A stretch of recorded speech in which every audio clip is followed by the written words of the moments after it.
الستات كلهم ما بيعرفوش يسوقوا، المديرين الستات ما تشتغلش معاهم، الرجاله كلهم خاينين، كلهم مصطفى ابو حجر، الاطفال مش احباب الله ولا حاجه، دول كلهم ارخم من بعض. بنسمع حاجات من الكلام ده كتير وكل يوم ومن ناس كتيره قوي. طب انت يا استاذ كل الستات كسرت عليك بعربياتهم عشان تحكم عليهم كلهم بكده؟ انت يا حبيبتي جربت كل الرجاله وخانوكي عشان كده طالعه تقولي كل الرجاله خاينين؟ انا ايه ذنب انا ان صاحبي خانك فتشتم انا وانا قاعد ما عملتش حاجه؟ طب انت جربت تقعد مع كل الاطفال ولقيت كل الاطفال اللي بتقعد معاهم رخمين؟ ببساطه هو ده الاستيريوتايبنج او الصور النمطيه اللي احنا بنقسم فيها الناس وبناء عليها بنبتدي نتعامل معاهم. طب ليه وازاي ده بيحصل؟ تعالى احكي لك.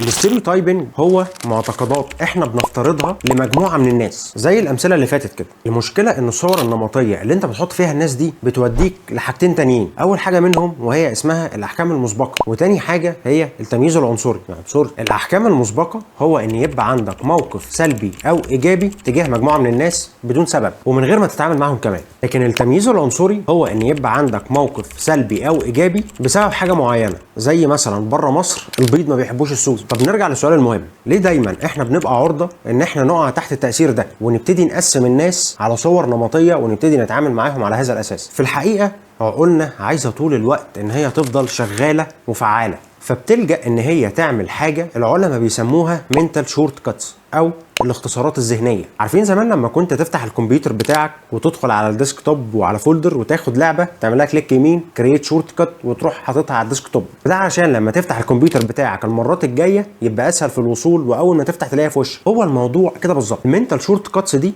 اختصارات ذهنيه موجوده في الدماغ وبتبقى جاهزه عشان مش كل ما تشوف نفس الحاجه تعيد تفكير فيها من اول وجديد، واحنا مش فاضيين الفراده دي. فالاستيريوتايبنج هي واحده من المنتال شورت كاتس اللي انا بتكلم عليها دي. هي عمليه بتحصل اوتوماتيك وبسرعه من غير ما تحس عشان تساعدك انك تعمل 3 حاجات بسرعه ومن غير تفكير. اول حاجه كلاسيفاي بيبل، انك تصنف الناس. ثاني حاجه وهي بريدكت بيهيفير او انك تتنبأ بتصرفاتهم. وثالث حاجه هي ديسايد تو اكت، انك تقرر هتتعامل معاهم ازاي. مثال مثلا انك شفت ست في عربيتها بتسوق، فانت دلوقتي هتفترض بناء على المنتال شورت كات اللي عندك ان الستات كلهم ما بيعرفوش يسوقوا، فتروح مقرر انك تبعد عنها او تسبقها عشان تتفادى ان هي تكسر عليك. كل ده حصل في جزء من الثانيه من غير ما تحس. طب السؤال الثاني المهم، ازاي الاستيريوتايبنج دي بتتعمل او بتنشأ اصلا نتيجه من ايه؟ اول حاجه الثقافه او البيئه اللي احنا عايشين فيها. بالتالي دايما بنلاقي ان احنا بنحط الناس في قوالب معينه نتيجه لحاجه اسمها سوشيال، ودي العمليه اللي الواحد بيتعلم فيها ويبتدي يطبق القواعد بتاعه البيئه اللي هو عايش فيها عشان يبقى مقبول جوه البيئه بتاعته او المجتمع بتاعه ويبقى واحد منهم. المجتمع ده ممكن يكون الاب والام، المدرسه، جروب من الصحاب، الشارع اللي بينزل يلعب فيه كوره، وهكذا. اي بيئه انت عايش فيها او اي مجموعه من الناس حواليك دي اسمها المجتمع بتاعك.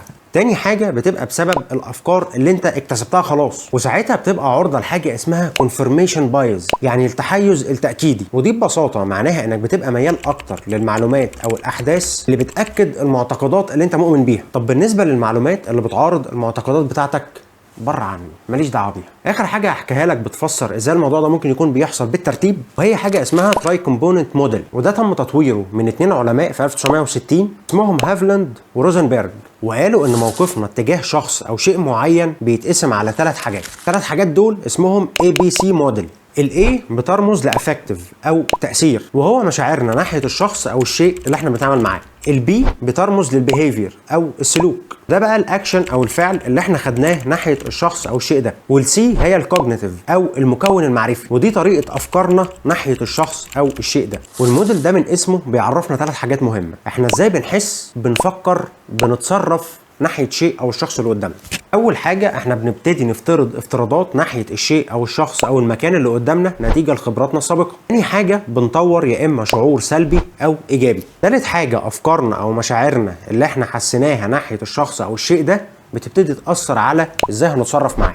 طب خلينا اديك مثل، انت دلوقتي ربنا كرمك وفتحت شركه، ونتيجه لخبراتك السابقه او الشركات اللي انت اشتغلت فيها قبل كده، انت شايف ان احسن موظفين ممكن تجيبهم ويقوموا لك المكان بسرعه هم الشباب الصغير، لان الشباب الصغير عنده حماس وحركه ونشاط ووقت ان هو يتشقلب لك في المكان ويجيب لك الجين اللي انت عايزه بسرعه. ده المكون المعرفي اللي هو الكوجنيتيف. وبالتالي ده هيأثر عليك، هيخليك ميال اكتر في الانترفيوز اللي انت هتعملها للشباب الصغيرين، وهتبقى اجريسيف شويه او مش قابل الناس الكبيره في السن، وده مكون التأثير الافكتيف. وبالتالي ده هيخليك تفكر انك كل ما تشوف شخص كبير في السن او فوق السن اللي انت عايزه هترفضه. ده المكون السلوكي البيهيفير. ففي الاخر هدف الكلام ده انك تبقى عارف انت بتتصرف ازاي وبناء على ايه بتتصرف كده، وازاي طريقه تصرفاتك دي سواء انت حاسس بيها او لا بتأثر على الاتيتيود بتاعك او الطريقه اللي انت بتتعامل بيها مع غيرك. فقبل ما تعمم او قبل ما تعمل صور نمطيه تحط فيها مجموعه من الناس وتقرر انك تتعامل معاهم كلهم بنفس الشكل، فكر كويس وخليك عارف ان ده واحد من اشكال التحيزات المعرفيه اللي المفروض ان انت ما تقعش فيها. وافتكر كمان اذا كنت عملت لايك وشير للفيديو وسبسكرايب للشانل عشان تشوف كل الفيديوز الجايه ولا لسه.